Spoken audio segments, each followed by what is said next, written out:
大家好，香港清晨4點半，倫敦就依家係9點半，收睇緊嘅係 renewal 世界頻道同埋 Facebook 直播嘅。咁喺倫敦嗰一邊咧，就有 Benedict Rogers Hong Kong Watch 嘅共同創辦人兼行政總裁。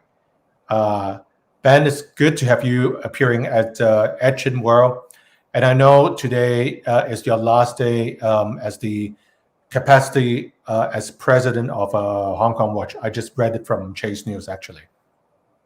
Yes, that's right. But it's good to be with you, and very happy to have the opportunity to talk about it.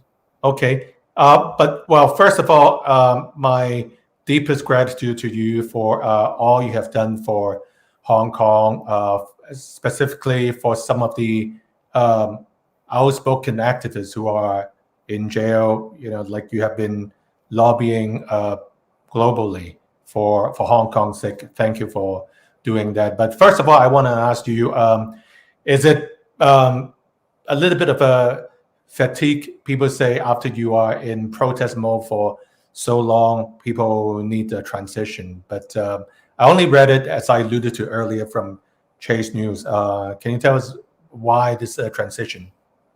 Sure.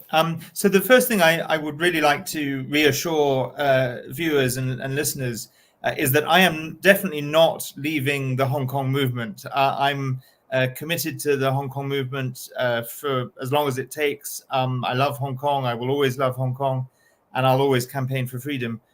So I will continue to write and speak and protest and do everything I can.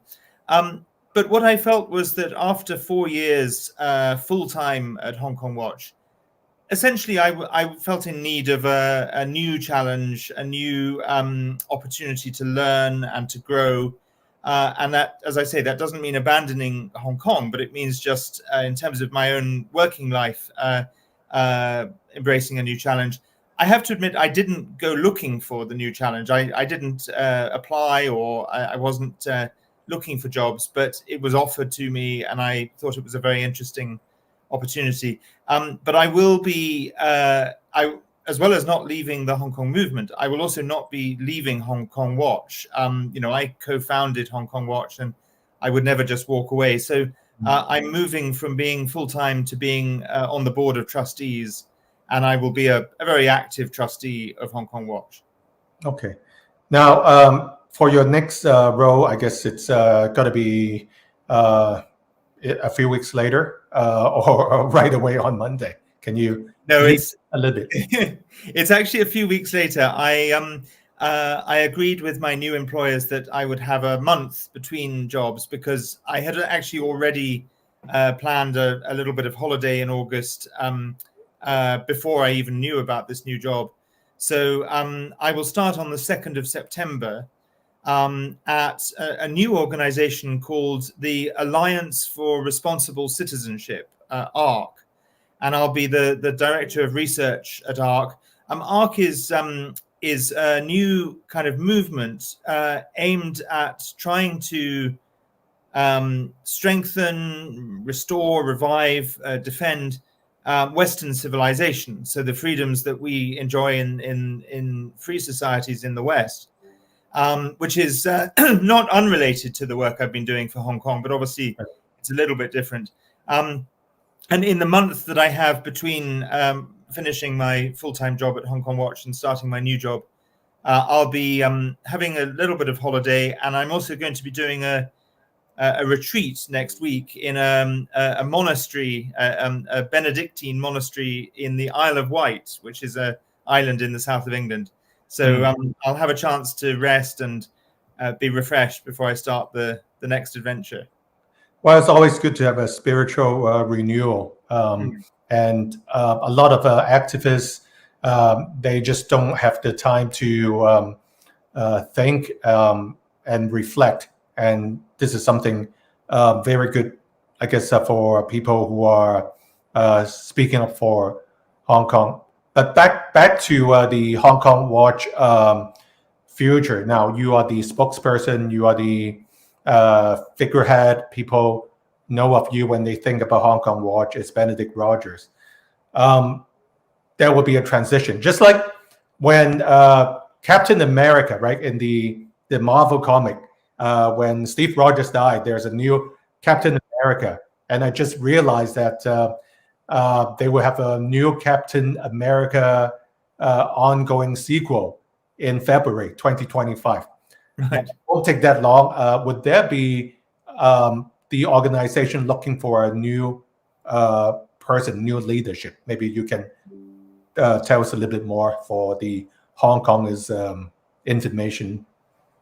Yes, absolutely. So we have, I think, yesterday published a job description and a kind of advertisement for inviting applications for recruitment to the position. It's on our website. If people go to the website and look at the section that says "Work with Us," all the details are there of the type of person that we'll be looking to recruit. And obviously, then there'll be the normal process of applications and interviews. I hope, as a trustee, that I will play a part in that recruitment process. Right.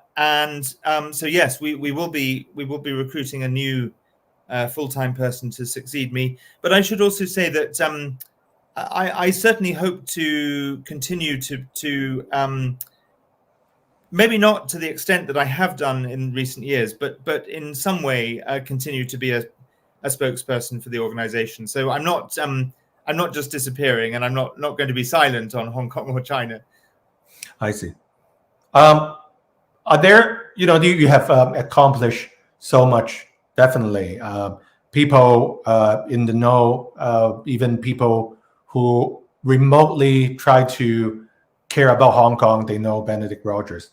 Now, but are there any regrets in the last 4 years at all? Things that you think you might have accomplished more, but like sometimes for all these political lobbying, it takes time, and also patience is the virtue, so to speak. But are there anything when you reflect back in the last 4 years, you want to tell us what you wish could have achieved? Things like that. Well, maybe I could look back a little bit longer than just the last 4 years, because although I've been full-time for the last 4 years, actually I co-founded Hong Kong Watch in 2017. Yeah. And really from 2017 to 2020, I was doing then what I probably will be going to do going forward now, which is working actively on Hong Kong, but in my spare time. Right. And then it was the last 4 years that I was full-time.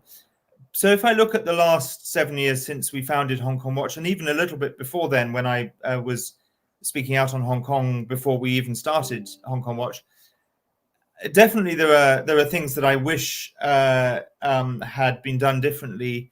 I'll start with the positive, though. I think we can really be thankful for the British government's establishment of the BNO scheme, and also the Canadian government's pathway for Hong Kongers. And I think Hong Kong Watch played quite a significant role in helping to achieve those. So there are things we can celebrate as achievements.